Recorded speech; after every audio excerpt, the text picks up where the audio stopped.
హుజరాబాద్ నియోజకవర్గం జమ్మికుంట మండలంలో గాంధీ చౌరస్తా వద్ద యూత్ కాంగ్రెస్ 64వ ఆవిర్భావ దినోత్సవాన్ని యూత్ కాంగ్రెస్ ఆధ్వర్యంలో నిర్వహించారు. అందులో భాగంగా ఏర్పాటు చేసిన జెండాను నియోజకవర్గం యూత్ కాంగ్రెస్ కార్యనిర్వాహక అధ్యక్షుడు సజ్జద్ మహమ్మద్ హాజరై ఆవిష్కరించారు.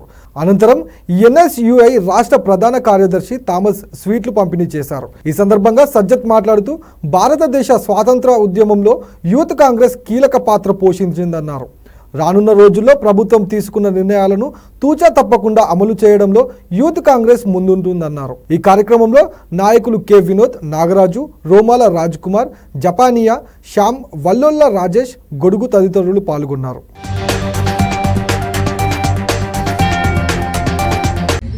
జమ్మికుంట గాంధీ చౌరస్తా వద్ద యూత్ కాంగ్రెస్ 64వ ఆవిర్భావ దినోత్సవం సందర్భంగా యూత్ కాంగ్రెస్ పతాకాన్ని ఆవిష్కరించడం జరిగింది. అదే విధంగా కేక్ కట్ చేసి స్వీట్లు మరియు పండ్లు పంపిణీ చేయడం జరిగింది.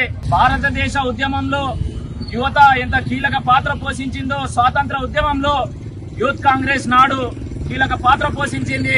ఆర్మీ స్థాపించినటువంటి సుభాష్ చంద్రబోస్ గారు యూత్ కాంగ్రెస్ కు జాతీయ అధ్యక్షుడిగా వ్యవహరించడం జరిగింది. అదే విధంగా భగత్ సింగ్ గారు ఇలాంటి నిప్పురవ్వల్ లాంటి ఉక్కు కణికలు ఏ విధంగా ఉంటాయో వారందరూ కూడా యూత్ కాంగ్రెస్ లో ఎదిగి భారతదేశానికి స్వాతంత్రం తీసుకొచ్చారు. భారతదేశానికి గర్వ కారణంగా వాళ్ళు ఆదర్శంగా నిలిచారు. అలాంటి యూత్ కాంగ్రెస్ లో మేమంతా కూడా పనిచేయడం చాలా గర్వంగా ఉంది.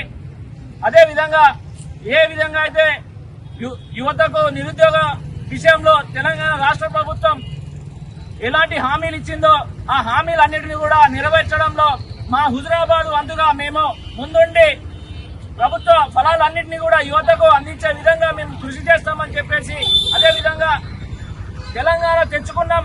ఆ తెలంగాణ తెచ్చుకున్న దాంట్లో మెయిన్ గా ఉద్యోగాల విషయంలో 10 సంవత్సరాల తెలంగాణలో ఒక్కసారి కూడా జాబ్ క్యాలెండర్ లేకుండా విద్యార్థులంతా కూడా కోచింగ్ సెంటర్లలో నిరుద్యోగులుగా తిరగడం జరిగింది. వాళ్ళు భూములు అమ్ముకొని బంగారం తాకట్టు పెట్టి మరి వాళ్ళు కోచింగ్ తీసుకోవడం జరిగింది. కానీ సరైన జాబ్ క్యాలెండర్ లేక వాళ్ళు అనేక ఇబ్బందులకు గురయ్యారు. నేడు కాంగ్రెస్ ప్రభుత్వం తెలంగాణలో వచ్చిన తర్వాత గౌరవ శ్రీ రేవంత్ రెడ్డి గారు, ఉప ముఖ్యమంత్రి బట్టి విక్రమార్క గారి ఆధ్వర్యంలో జాబ్ క్యాలెండర్ ను విడుదల చేయడం దేశానికే ఒక శుభ సూచకంగా పక్క రాష్ట్రాలన్నీ కూడా రాష్ట్రం వైపు చూస్తూ ఉన్నాయి.